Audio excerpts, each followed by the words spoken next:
Good morning, everybody. My name is Katie Weldon, and I'm the Programming Director for the Mississippi Gulf Coast Chamber of Commerce. And I'd like to welcome you to our event today, Professional Development, Marketing to Generation Z. If this is your first time attending one of our events, I want to welcome you and ask that you consider joining our chamber. For more information, benefits can be found on our website, mscoastchamber.com. And like we like to say, it's never too big of a risk to invest in yourself. So please, if you haven't checked that out, please go to mscoastchamber.com.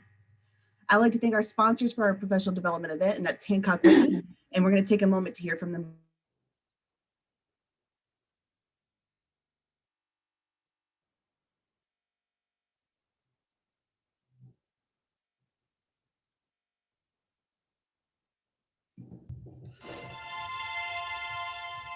To the people stepping up in the face of an unprecedented challenge, we say thank you. Thank you for everything you're doing to serve our communities and keep us safe.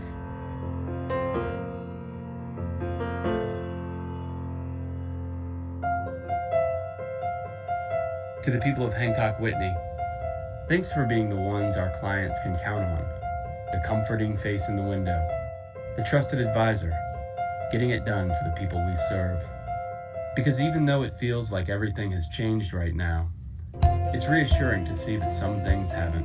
I'm Heather. I'm RJ. I'm Sinead. I'm Stephen with Hancock Whitney. I'm Zanae with Hancock Whitney, and I'm here to help. We'll get through this the same way we always do, together.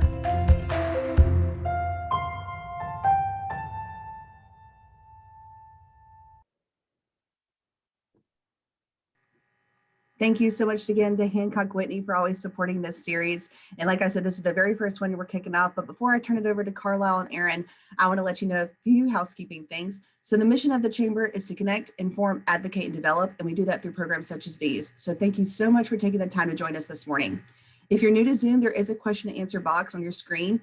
If you're on your laptop or computer at the bottom, you'll see Q&A. You can submit questions throughout the presentation, and we'll get to those at the very end. And you can submit your questions anonymously as well. To make sure you get the full experience of this event, please make sure when you send a chat, you send it to all panelists and attendees. And like I said earlier, make sure you check into this event on Facebook to let your friends, family, and bosses know that you were productive this morning and learning something new. Join us for our upcoming events, including our Gulfport Reports Update on Education happening tomorrow at 8:30 a.m. via Zoom. Those links are going in the chat box right now, and you can register for those on our website at mscoastchamber.com or via our Facebook page. I would now like to thank our CEO, Ms. Adele Lyons, for being with us this morning. Good morning, Adele. Good morning. Thank you so much, to see our friends from Gambel Communications. Y'all have been a very active chamber member. I've had the pleasure of sitting down with Betsy yourself and having a visit, and had such a nice time and chat and talk and up to speed with what's going on with you all. But we thank you for your continued expertise and sharing it with our members. These are the type of subjects that we want to present, and we need to find folks who are the experts in the field, and so glad to have y'all at our disposal, whether you wanted to be or not, but y'all are always very accommodating. So thank you so much. Thank you to all the chamber members who are on today. If you're not a member, again, there's an opportunity to join. And then I know we're going to be talking generations here. And don't forget, we also have our Coast Young Professionals group, which is generational in and of itself. So thank you so much. Looking forward to it. And thank you, Adele. Before I turn it over, I would like to let everybody know what our professional development series means. And it was created to provide access to the most innovative and beneficial tools for success. So that is for your business, that's for yourself. So make sure that you have an open mind today and that you're learning something new. I want to thank everybody for joining us this morning, like Adele said, especially to our members, and even those that aren't our members yet, please go to mscoastchamber.com. But a special thanks to Erin and Carlisle and the entire Gambel Communications team. And on that note, my spiel is over, and I can completely turn it over to you two. Absolutely. I will go ahead and share my screen just so that's up and ready.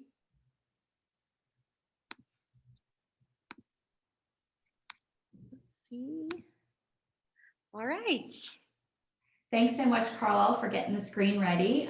We're so excited to be with you here today and present to you. And an overview of marketing to Gen Z. So today we're going to look at demographic and psychographic information about Gen Z. We're going to dive into some common misperceptions. We're going to talk about marketing challenges, and then finally we'll provide some strategies that you can apply to your own marketing efforts. So we named our presentation Side Parts and Skinny Jeans as a nod to the ongoing online debate. Carlisle will get into that in the upcoming slides, but first we're going to introduce ourselves. My name is Erin Reynaud. I was born in 1980, which makes me on the cusp of being a millennial and a Gen X. And you can see this picture of me in all my side part and skinny jean glory. I've been in the industry for about 20 years. I'm a marketing strategist here at Gambel. And one of the great joys of being in marketing is the opportunity to really dig into different generations, learn about what makes them tick, look at trends and apply that information to marketing efforts of our clients. Hi, I'm Carlisle Rieveschl. I'm a communications associate with Gambel, a recent Ole Miss grad. Hotty toddy to all those fans out there. This picture, I think, really exemplifies my most Gen Z self with the middle part. It's double-decker weekend for those of you who know Oxford and Ole Miss. I am a member of Gen Z, as I've said. I was born in 1998, so definitely at the beginning half of that generation. And I find I share several characteristics with Gen Z, but definitely not all of them. So in this next slide, I'm going to give you just a brief overview before I go into it. So I'll transition to this slide. So this video that I'm about to play is the ongoing side parts and skinny jeans debate. This original audio from TikTok started. This girl said, okay, well, I think that middle parts are superior to side parts, and challenged everyone to give it their best shot at a middle part. So this debate ultimately evolved into the side parts and skinny jeans debate, where Gen Z said that side parts and mom jeans are in, that middle parts and mom jeans are in, and side parts and skinny jeans are out. This is an ongoing debate, so this video gives you just a little bit of a taste of the TikTok trend that's been going on. Prove me wrong, but I don't think that there is a single person who looks better with a side part than they do a middle part. Like, please just show me your normal side part, let me sit with it for a hot second, take it in, and then please do me the favor, take your time, take a comb or something, a brush, and just part that right down the middle of your skull, a beautiful, luscious, elegant, gracious middle part. And don't give it an ugly face, really style it and So as you can see in this video, it's started a complete TikTok revolution. The Gen Zs were going against the millennials against the Gen Zs, and it's still an ongoing debate, and it's gained some major media attention from the late night show with James Corden. He did a whole memoriam to the side part, and also the Today Show did their best middle parts and side parts as well. So it's gained some major traction. That it's so funny. And Carlisle and I, honestly, we paired up on this particular presentation because I represent the millennial audience and Carlisle represents the center part and Gen Z. And so we both are bringing insights from different generations to the information we're about to present. So while this video is recently taken over the internet, and it's really had its moment, it's 5 minutes of fame, although that seems to still keep going. This video is really symbolic of Gen Z as a generation that's coming into its own. It's challenging the norms, it's disrupting the market, and ultimately demonstrating their power as consumers. And we can really see the power of the Gen Z consumer as we look into the demographic and psychographic information. So Gen Z is actually a generation 1 million larger than millennials. Gen Z makes up one quarter of the population. They're the largest living generation, and they'll contribute $44 million to the economy. In terms of age, Gen Z is defined as anyone born after 1996. They have graduated high school between 2016 and 2019. This generation is highly, highly diverse. It's actually the most diverse generation that we've ever seen, which is so exciting. This generation is also entering the workplace for the first time. Gen Z is replacing boomers as they retire, and they're really drawn to careers that are focused on tech. And actually, for a first job, 54% of Gen Z employees feel that their first job is going to come through digital and social connections as opposed to traditional networking. This generation is extremely confident in their technology skills while they continue to build on their soft skills. And this is a trend that we've seen from employers who are hiring Gen Z employees and really taking the time and effort to invest in developing their soft skills. And so that way, when their careers peak in 10 to 15 years, they'll be truly a well-rounded workforce. Technology is obviously a huge part of this generation. This is the first 100% digitally native generation, which means that tech is really part of the DNA of Gen Z. They've never known a world without the internet, without cell phones, without interactive gaming. It's so funny to think about because this is a generation that has never used a phone with a cord. They don't know what a floppy disk is. They're confused by payphones and fax machines. You know, technology that was really cutting edge at one point is just a huge question mark for this generation. So now that Erin has given us a little bit of an overview of who Gen Z is, let's dive into some of the common misperceptions about this generation. One of them is that they lack focus, that they only communicate through technology and shy away from face-to-face communication or traditional networking communication, and that they're very hard to please. Now that we've gotten some of those misconceptions out of the way, let's dive into who Gen Z really is. They are one of the most, if not the most, racially and ethnically diverse generation. They are on track to be the most well-educated generation. As Erin mentioned, they're digital natives. They have never known a world without smartphones, and they're motivated by a search for truth. They are radically inclusive, meaning that they don't distinguish between friends they've met online and friends they've met in person. They are very pragmatic and analytical. For example, I always read the Amazon comments before I make a purchase because we're able to have so much access to so much information that it's very easy to sort of do a quick little deep dive into a product before you want to put your money behind it. And they're very socially conscious and are motivated by several different causes.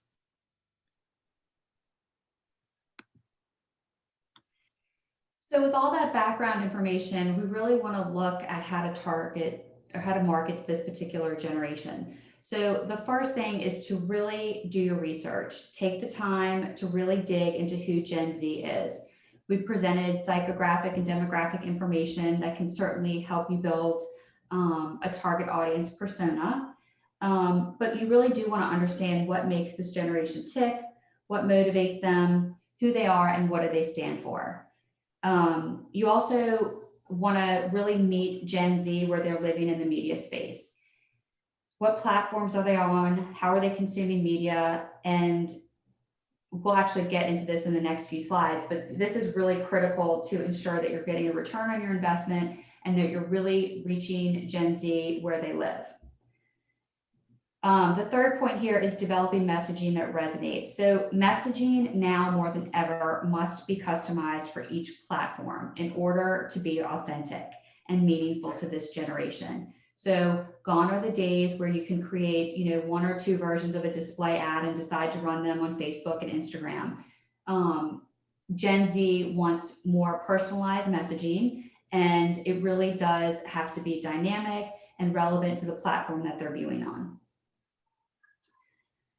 Fourth is you really want to develop an omni-channel marketing strategy. We used to use the term multi-channel marketing, and now we're looking at a more holistic omni-channel approach. So in order to reach Gen Z, marketers must embrace this approach, and it provides Gen Z with an integrated brand experience from the first touch point to the last. So to just explain this a little more, each channel works together. So whether you're on Snapchat, Instagram, your website, email marketing, all of those channels work together to create one unified message, voice, and brand. And this can extend to brick and mortar, but the key to this is really cohesive marketing and branding. So we're going to dig a little bit into where Gen Z lives within the media space. You know, this generation is really about convenience, and they're looking for convenience in the social media channels that they engage with. Social media is obviously the #1 channel for this generation. And before we get into where they're living in the social media space, we're going to talk about where they are not living in the social media space. So this generation is not on Facebook. They consider Facebook to be their parents' or their grandparents' platform. They have no interest in Facebook. They are also not on LinkedIn, but LinkedIn is a little bit different of an animal. So despite being so digitally connected, Gen Z is not using LinkedIn to connect. So it's interesting because 50% of Gen Z, they have LinkedIn accounts, but 96% of those rarely or never use their account. So they're actually using Instagram like a job board. So they're in and out as quickly as they can be. And they're not networking as other generations might be on LinkedIn. And, you know, this really comes down to Gen Z feeling a little bit overwhelmed by LinkedIn, and a little inadequate because they feel like LinkedIn is really for more experienced or more seasoned professionals. And so that's not to say that this generation might not get to LinkedIn in 10 or 15 years as their career continues to evolve, but they're just not there right now.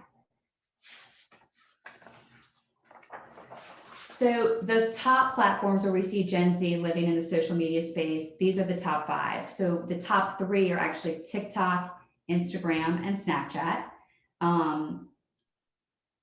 And then followed by YouTube and Twitter. So TikTok is short format video. And actually these TikTokers who've experienced extreme success on TikTok are now migrating their brands to YouTube, where they can expand their reach. They have long format video, and they can reach a much broader audience. Instagram, one Gen Z employee told me that Instagram is like the Facebook for Gen Z. It's a place where they're really posting inspirational content. And for a brand, that means you're posting engaging content that is less sales driven and more brand and storytelling content. Then number 3, we have Snapchat. So Snapchat is picture and video driven. It's when we surveyed different Gen Z employees around the office and talked to Carlisle, she actually said that Snapchat is quicker than texting. So it's a platform that is really convenient. It's also become very interpersonal. And one person actually told me that they did not welcome any randos on Snapchat, and they wanted it to only be their small circle of friends. And then so for Twitter, which is really interesting, is that 23% of Gen Z is active on Twitter. They're drawn to Twitter because it's real-time content, specifically news content, and it gives them the ability to have a direct line of communication to politicians, thought leaders, and brands. It's where they get their latest information, and as soon as a story breaks or they want to dig deeper, they usually go to Twitter because that's where the most real-time, honest conversations are taking place.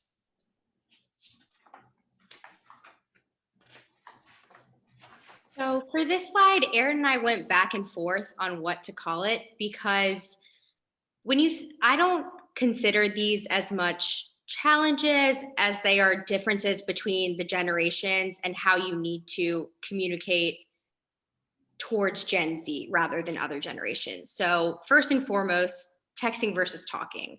I would 100% agree that it is much easier to send a quick text to someone than to get on a phone call. And I would argue that most generations are starting to trend that way. Gen Z has an 8-second attention span, which is actually 4 seconds shorter than the millennial 12-second attention span. But they have a very sophisticated filter because they're exposed to so much social media content every day that they're able to sort of filter through the junk. But once you have their attention, you're able to keep it, and they'll really deep dive into the information and really invest their time in your brand or whatever you're trying to sell to them. Gen Z also prefers video chatting. I feel personally that even though you're not technically face to face, you kind of are. It's just, it seems more personal than talking on the phone, even though it's virtually.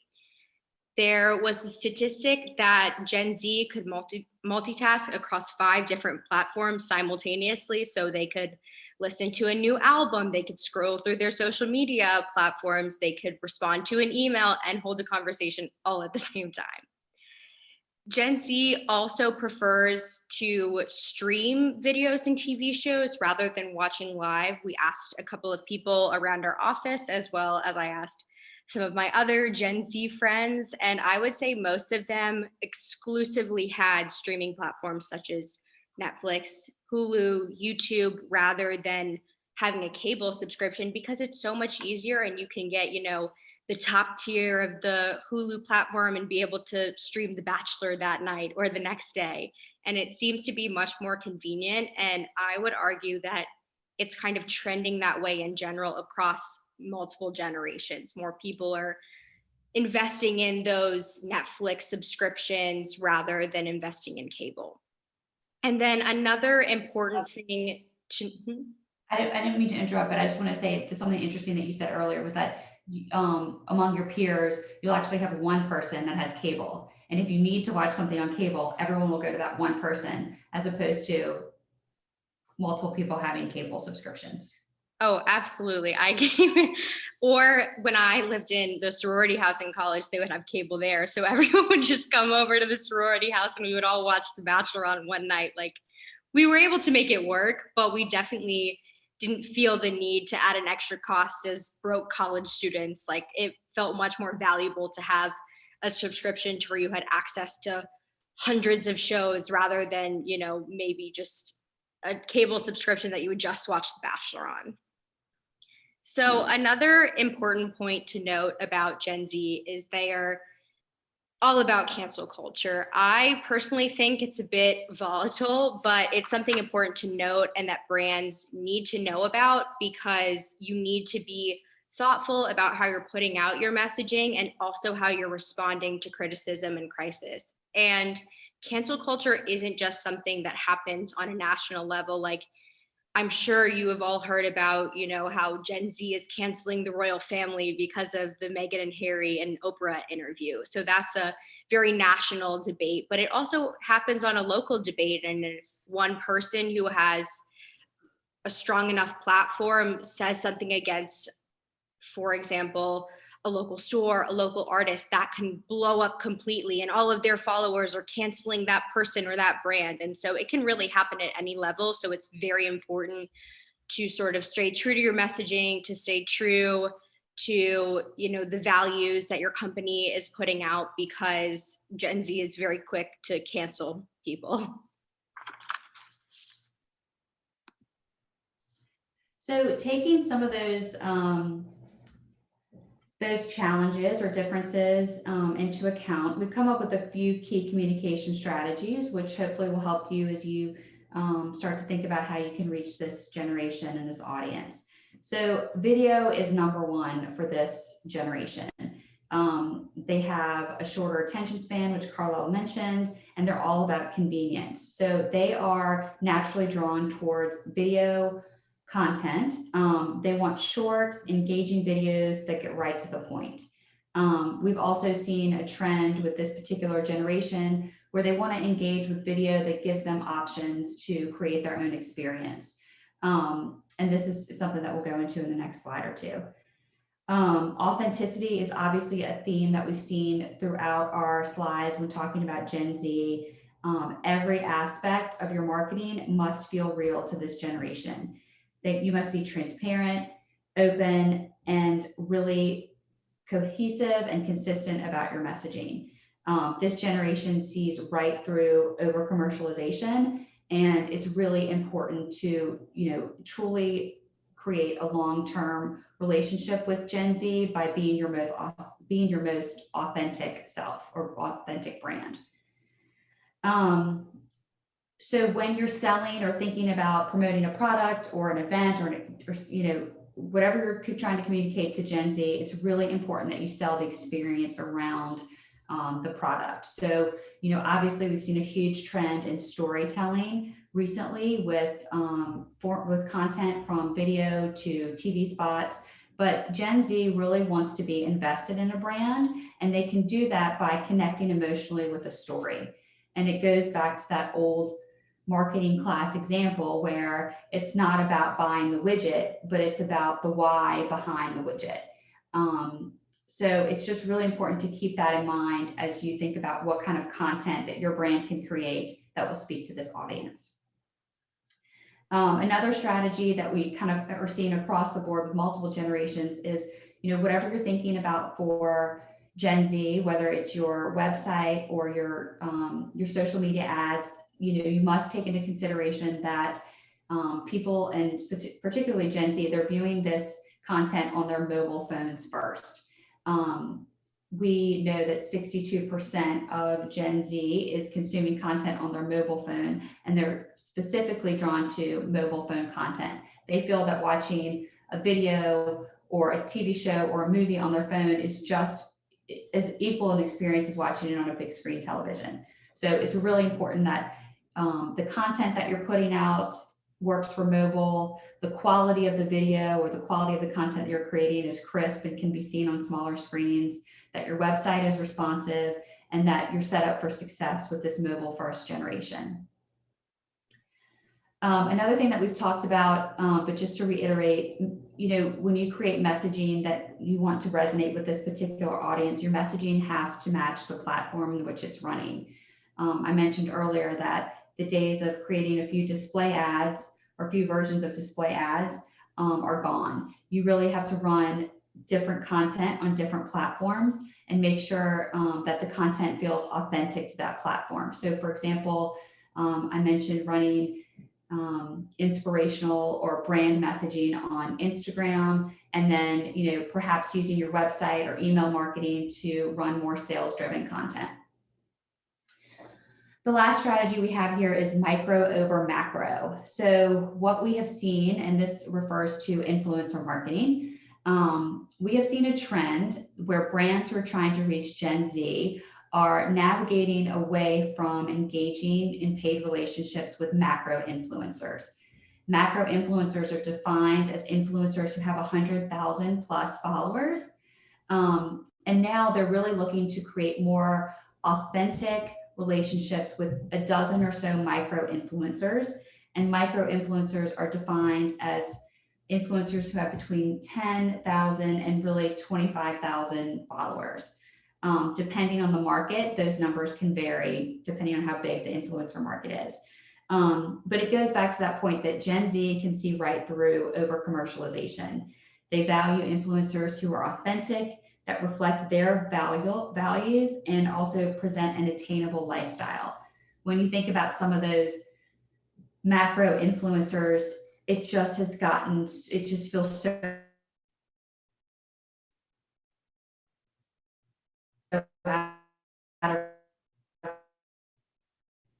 so staged at the point. So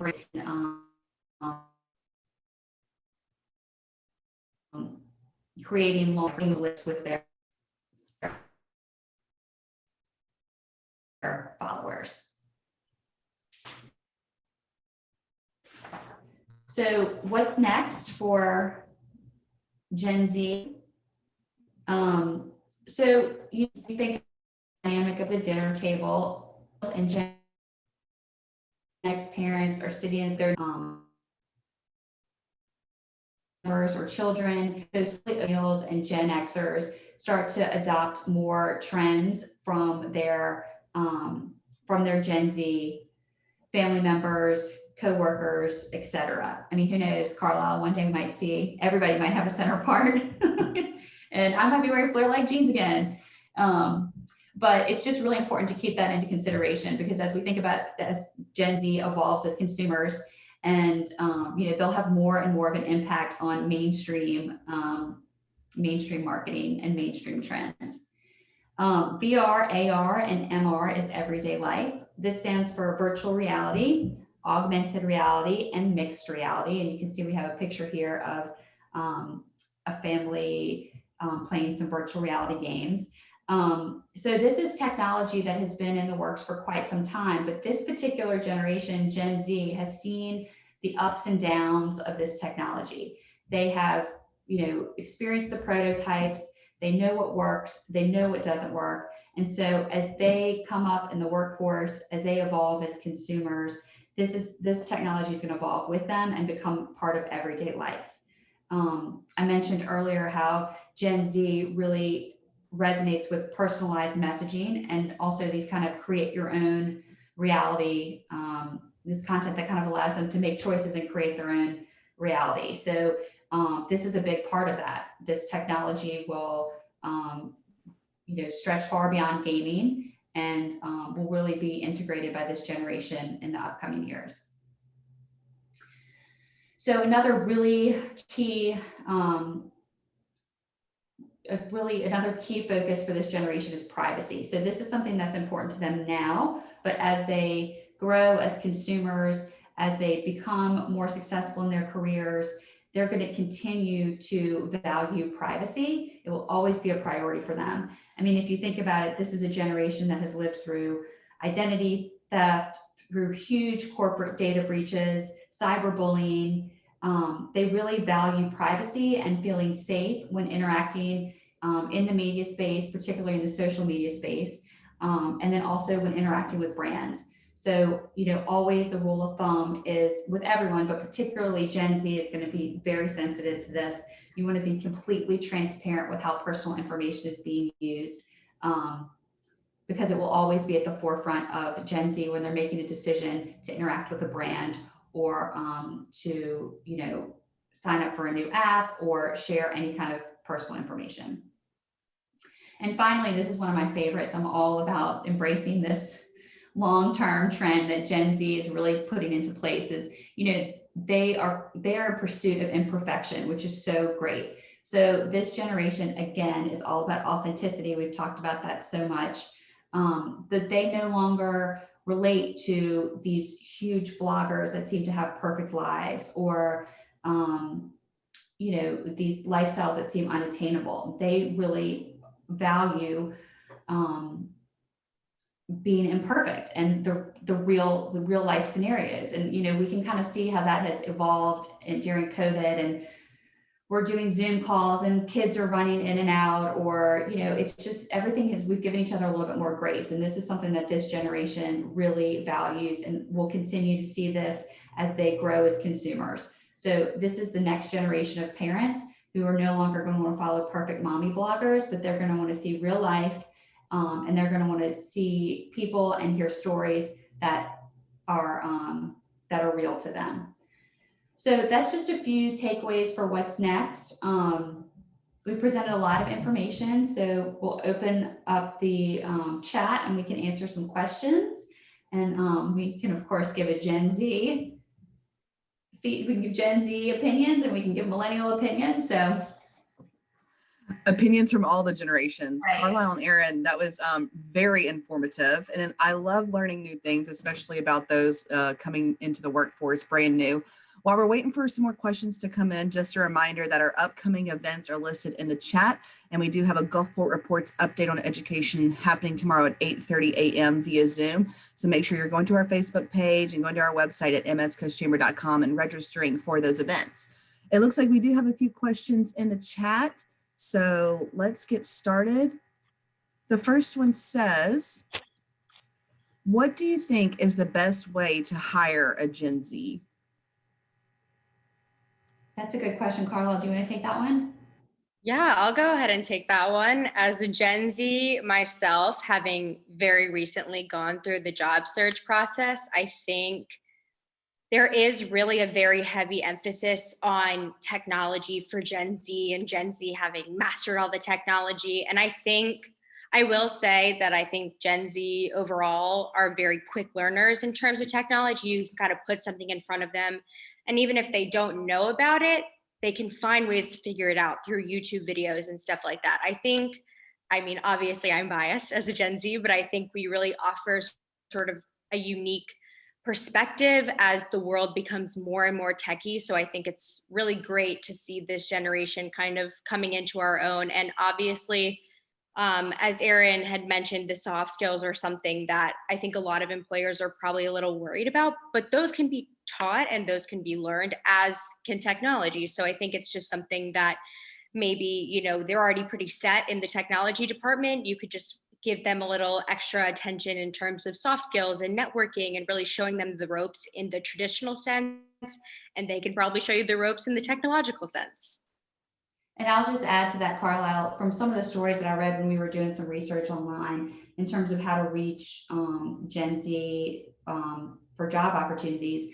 The first step for them was really going to these job boards. So they were going to Indeed, they were Googling, you know, communication jobs in Gulfport. I mean, they were really, that was the first step that they were taking. And then I also think that they put a lot of weight on, you know, information from their peers. So if you were able to say, hey, Carlisle, I know a person that might be hiring next week, that boosted them with a little bit of confidence. They have a contact that they can use to open the door with that particular employer, and it made them feel a little bit more comfortable. Both great points. Excellent. The next one, they asked, do you think cancel culture can have a negative impact on Gen Z with recruiters and employers viewing their social media platforms? I'll go ahead and take this question. Yes, I personally think cancel culture is very volatile, though I think it serves somewhat of a purpose in terms of, you know, really sort of airing some of these brands' dirty laundry in the best of ways. But I think I would caution Gen Z against being very vocal on their social media platforms. Obviously, if it is your strong belief and your view, 100% put out there what you believe in. But I think it can reflect badly on Gen Z, and employers may shy away from that and say, oh, they're going to post crazy stuff all the time, and it's going to reflect badly on the employer as well as the company. So I think it's a very interesting culture that's always evolving. Yes, I think it serves a purpose, but I would definitely caution Gen Z against being too outspoken on their personal social media platforms. I love that perspective. That was great. Thank you, Carlisle. Okay, let's see. Oh, I know Gen Z cares about the problems of the world. So what can I do to make sure that my business reflects those values as well? I can go ahead and take that one. I think have, you know, your values in line, be open about the values that you are supporting and stick to them, and have, you know, products to back them up, whether it's in the causes or organizations you support. And if you get any sort of backlash for it, I think what Gen Z, as I talked about the search for truth, I think Gen Z is looking for these brands to stick to their values and to make it a priority in their business and the causes that they support, and to not just, like, if they get any sort of backlash, just shy away from it. I think that's kind of what values are. It's you're going to stick to them even when some people don't agree with you. That's a great point. And I don't know if y'all have this information, but somebody asked, do you have any information regarding the amount of money that Gen Z contributes as a consumer? I do. I actually pulled a Deloitte study about Gen Z in the workplace, and I can share that link with everybody. But that gives a real deep dive into the power of Gen Z as consumers. And it also goes into a lot more depth about Gen Z in the workplace, how to pivot your company so that you're adapting to having Gen Z in the workplace. And it's just got a lot of statistics and just good food for thought. Great. Erin, did you want to put that in the chat here? Yes, I'll do that. Okay, perfect. So be on the lookout for that from Erin. And then this one, the next one, related to TikTok. So here we go. Do businesses promote products on TikTok? Yes, but more subtly than you would think for the most part. The way that I see businesses interacting on TikTok is engaging these TikTok influencers or content creators. They, get these brand deals, they'll send them. I've seen so many like unboxings on TikTok where clothing brands or food brands, really anything, will send these TikTokers product and they'll review them on their TikTok page and give their honest reviews. I think I've seen it go both ways. I've seen the brand just sell out in days because this TikToker is raving about them. I've also seen the other side where it's gone very wrong, especially with I have a couple of people that I follow that are more like size inclusive, and that has been a huge issue in the fashion industry. And they will send these TikTokers and they'll rip them apart because they're like, this is not size inclusive. This size is not accurate for what it should be. So I've definitely seen it both ways, but I don't normally see brands just out and out on TikTok promoting their product. It's more that they're using these influencers and sending them product in order for them to try and review it in the hopes that they'll love it and it'll sell out. Actually, Carlisle, I saw a recent example that I thought was like so fascinating, and this might actually apply to the next generation that's coming up on TikTok. But there's a TikToker who sells slime on TikTok, and every Wednesday she comes out with a custom slime and she shows it to her audience, and then people essentially message her and start buying out the slime. And so it becomes this like race of who's going to log on at the perfect time to see her reveal the slime. And she's experienced extreme success. But people are really getting creative about how they're using TikTok as an e-commerce platform. But like Carla said, I think it's a fine line. So you kind of have to, think outside the box.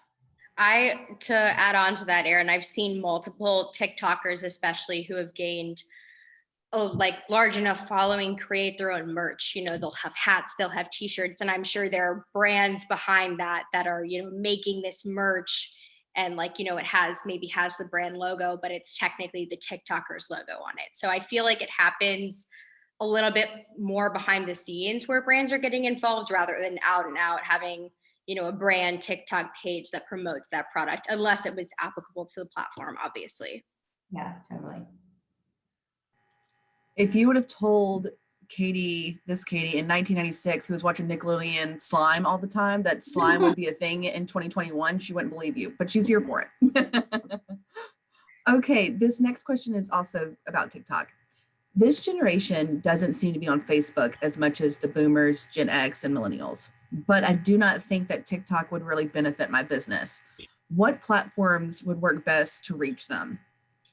I would say Instagram is probably going to be your prime platform. It definitely depends on the business, but obviously this is just my personal opinion. I think that Instagram for Gen Z is like the new Facebook. I feel like Facebook for Gen Zers who do still use it, it's more about posting pictures, sharing experiences, which is also exactly what Instagram does. And it's just, people love to put on their perfect face on Instagram. But I would say personally, where I follow the most brands is going to be on Instagram.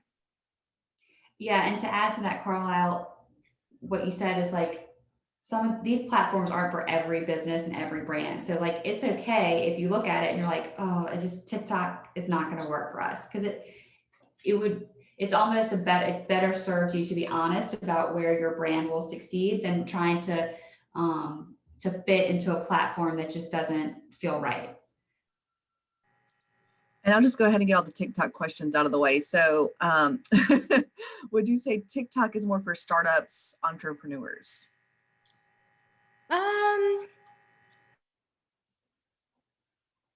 To answer that, I think to kind of give a brief overview of TikTok, it's a weird place. I mean, I love it. It's very entertaining. I could definitely spend hours on it, but it's much more about these creators. They're creating funny content, or they are, doing Amazon hauls where they like buy all these Amazon products and, tell you which ones to get, tell you which ones not to get. I think it's not necessarily as much about the brand as it is about the influencer. And if you can get your brand associated with that influencer and get them to promote your brand, that's great. But I don't think it's necessarily the right platform for entrepreneurs to just get out on there, because it can be hard to gain traction. And it's all about, people become famous from one video going viral, and then everyone's following their page to kind of see what they post next. I would definitely recommend probably Instagram. And I think Facebook is still a perfectly valid place to, have a page on as well. I still personally go on Facebook. I mean, obviously in PR, I'm on all of the different social media platforms, but I think it's really important, like Erin said, to kind of know what your brand and what clientele you're catering to, and to not just try to get on the latest trend of the platform. Yeah. Great point. And this next question kind of goes back into cancel culture. They asked, do Gen Z and millennials feel that cancel culture is here to stay versus it just being a trend? I think that's hard to definitively say. I think personally, I think it's here to stay, but not on the same scale that it is currently. I think it'll definitely dial down, but I think it definitely keeps brands accountable and keeps them, true to their values. But I don't think it's going to be, I mean, people get canceled left and right. It's crazy. So I don't think it will be on the same level that it is currently. I think it'll start to kind of go away and then come back if something big happens. But I think it's here to stay. Good to know. Let's see. This person asked, is there a different way to be a good manager to Gen Z? And Carlisle, I think you touched on this a little bit, but could you expand a little bit more? Absolutely. I think starting out in the work world, it's very important to, really focus on those soft skills. I think that something that I noticed when entering, like everyone expected me to have mastered all of these different platforms and technologies. And obviously, it seems to come a little bit easier to Gen Z, but I definitely don't know everything right off the bat. And I kind of have to be like, hold on, let me do my research. Let me look up some YouTube videos and figure it out. But I think kind of finding a mentor in your company and really allowing them to sort of take you under their wing. And it's valuable to see what has been done before, because obviously that works. I don't think technology needs to change everything and throw everything off course. I think some of the traditional skills are still very important and are here to stay. But also I think the technology is going to be another big portion, which I think Gen Z definitely has a predisposition to, and can show some millennials and stuff like that sort of easier ways to figure out these platforms. But I think mentoring these new coming employees that are Gen Zs and sort of showing them these traditional networking, maybe taking them to lunch, showing them, all right, well, this is how I would usually talk to a client. This is, I would probably call them and not email them. They don't really like to text, sort of showing them those skills that just come innately from being in the work world that Gen Z might not have. And I'll just add to that, Carla, I think it really does, it also comes down to not labeling Gen Z. So, when you start hiring Gen Z employees, it's, we have a tendency to say, oh, well, you're Gen Z and I'm a millennial, I'm Gen X. And so just, maybe pushing the labels aside in the workplace and, avoiding the kind of stereotypes that might make a Gen Z employee feel less than. And also, like Carlisle said, to take the time to teach. Sometimes when you've been in an office or an industry for a long time, you tend to move fast, and to just remind yourself to take a step back and invest the time that someone invested in you. Old school, file folders, whatever it may be, it's still really important to just invest the time. Absolutely love all those points. And the link that Erin was talking about earlier, as far as the amount of money that Gen Z is putting into the economy right now, that link is in the chat. So make sure that you click that. It's actually, I was just scrolling through it. It looks really informational. So thank you for sharing that, Erin. We do have time for a couple more questions. So this one says, as a small business, what can I do to make sure that I'm keeping up with the trends and not falling behind? I think being on platforms such as TikTok, you don't necessarily, I'm not saying, create an account for your business, but being aware of what the trends are now and taking note of those. Like, obviously, I think Gen Z might see it as false if a business is hopping onto every single trend, but I think taking notes and being aware and understanding maybe what people are talking about, and if, I don't know, maybe say some purse is trending now and a Gen Z comes in and is looking for it, like, you might know what they're talking about. I think just being aware of the trends is probably the most important thing, not necessarily participating in all of them. Yeah, and Carlisle, just planning for this presentation, I'll say personally, spending time with you and some of the other employees that are Gen Z,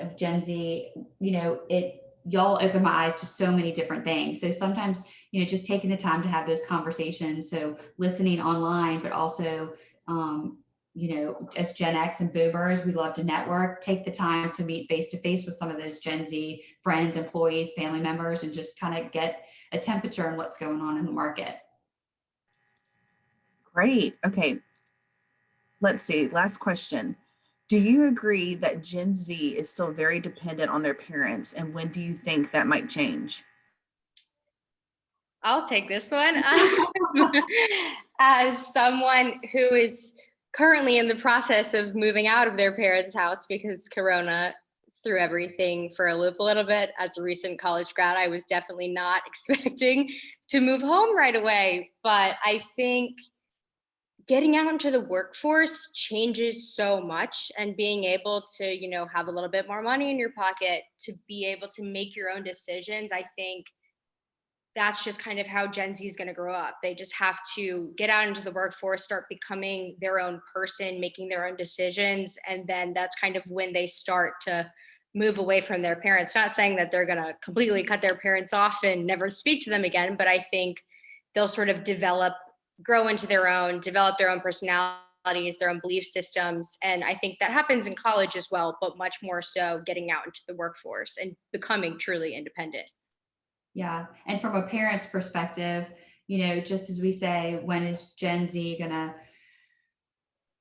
break out on their own and kind of exit the nest? I feel like it's also on the parent side to push a little more. I mean, I've done so much research on the helicopter parent or the lawnmower parent. And so maybe the ball is also in our court to be comfortable to know that if we push, we have to let them fall on their feet, and we have to let them take chances and learn to fail and learn to succeed. And it's a little scary as a parent to do that, but that's really important too, is to give them agency and to give them the ability to make their own decisions. Okay, great. I love that we've had the perspectives of two different generations, millennials and Gen Z. So Erin and Carlisle, thank you both so much for taking the time to speak with us today. I can't thank you and the whole Gambel Communications teams for always being there to support us and for always being so knowledgeable so that I don't have to do all the research myself. So thank you both so much for an informative presentation. And I want to thank everybody who joined us today. We wouldn't be able to host this event without the support of our sponsor, Hancock Whitney. So Erin, Carlisle, any parting thoughts? This was just a really great opportunity to work, like I said, with some of my coworkers who are Gen Z, to have an open dialogue about what what made them tick, and to really take that insight and, turn it into some real actionable marketing strategy and tactics to move the needle for brands. And so Carlisle, thank you for the opportunity to work on this. Thank you to the Mississippi Gulf Coast Chamber of Commerce. I really enjoyed it. Yeah, thank you guys so much for listening to us. It was honestly a really fun thing to research as someone who is a Gen Z. I mean, you kind of live it, but you don't really learn about it as much until you really start doing the research. So it was really great to have such an open dialogue with Erin, to be able to discuss this topic and really dive deep into it. Because I definitely was like, okay, well, I have this information. Have you heard of this talker? And Erin's like, whoa, whoa, slow down. That's great. And you both did fantastic. As always, the presentation was very aesthetically pleasing and easy to digest, I think, for somebody who might just be jumping into marketing to Generation Z. So thank you so much again. And thank you to everybody for joining us this morning, Erin and Carlisle with Gambel Communications. And we hope that you have a great day. And if you have any questions or want to join our events in the future, please go to mscoastchamber.com. And on that note, everybody have a fantastic Tuesday. Erin and Carlisle, have fun in Louisiana. Thank you. Bye, everybody. Thanks.